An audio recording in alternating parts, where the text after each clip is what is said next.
look, let's get down to the nuts and bolts. I've actually got the e-newsletter, which everyone tends to get, so I've been having a look at it.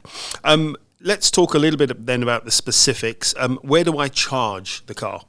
So you can charge the car in a number of places, at home, in your plug socket, and this could be a plug socket just anywhere. A three-pin plug socket, and you pass the charger out of the window and plug it into the vehicle. That would work totally fine. That would be the slowest version of charging, and you would expect it to take all through the night to charge that battery many hours.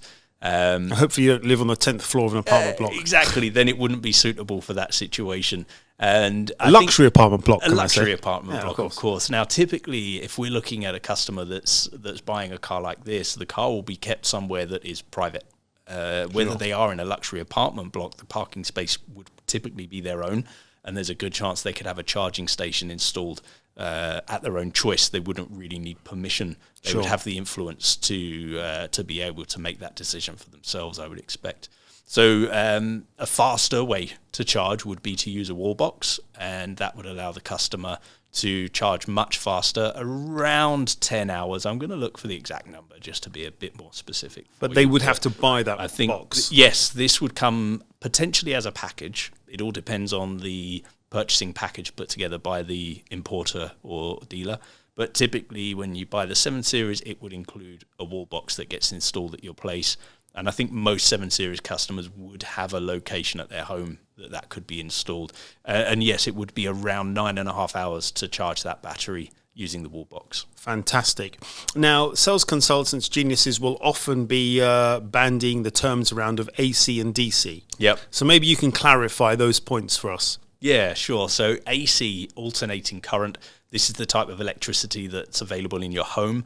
And it means that you can vary how much you're consuming at any one time.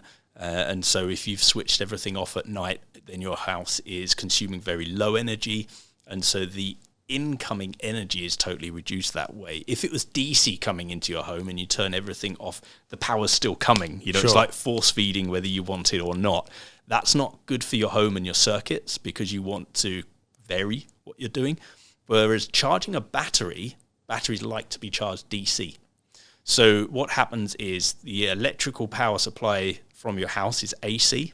It gets fed into the car via the charger, and then inside the car, it switches it to DC and gives it a steady flow into the battery to charge it.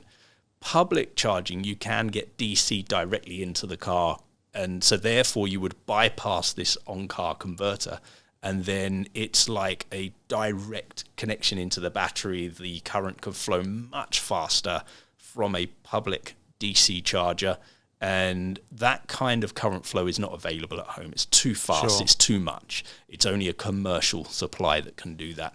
And this could be 5 times faster than charging at home. It could be 10 times faster than charging at home. It all depends how much power is available at that DC charging station, but nevertheless, it will be a lot faster than the wall box. So what sort of numbers? We're talking 100 kilowatt plus here, I suppose. Could be, yeah, it could be. The 7 Series, the i7, can accept a charge of as much as 195 kilowatts. So if you can find a DC charging station that can output as much as 195, then you're going to get maximum charging, and that's going to charge the battery from 10% up to 80, that's sort of middle 70% of the battery.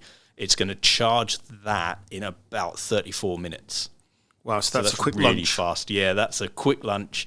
And just as a quick comparison to remind you, at home on the wall box, you've got 11 kilowatts typically, and that would mean charging in about 9.5 hours. So that just shows you how much faster it is if you have access to DC public charging. And for the AC kilowatt output, what sort of numbers are we talking about generally? So AC, it would be 11 kilowatts is typical from the wall box to charge your car. From the plug socket at home, the 3-pin, just as low as 2.3 kilowatts. Wow. Something like that. So you'll be there a whole day. Yeah, you'd be there for many hours waiting for that to charge. Most people would see that as their backup.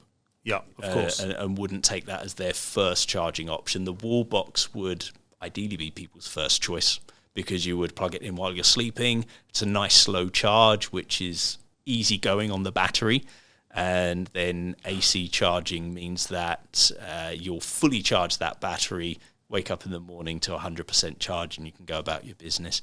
DC charging, although it's much, much faster, whilst it's charging at that speed, really throwing the energy into that battery, it then does tend to warm the battery up, and that can affect the battery in a very long term, Sure. over the whole life of the battery. It could reduce its energy efficiency later on down the line by a little bit. So, Okay. yeah, it's worth bearing in mind. I think Wallbox should be your primary choice for charging.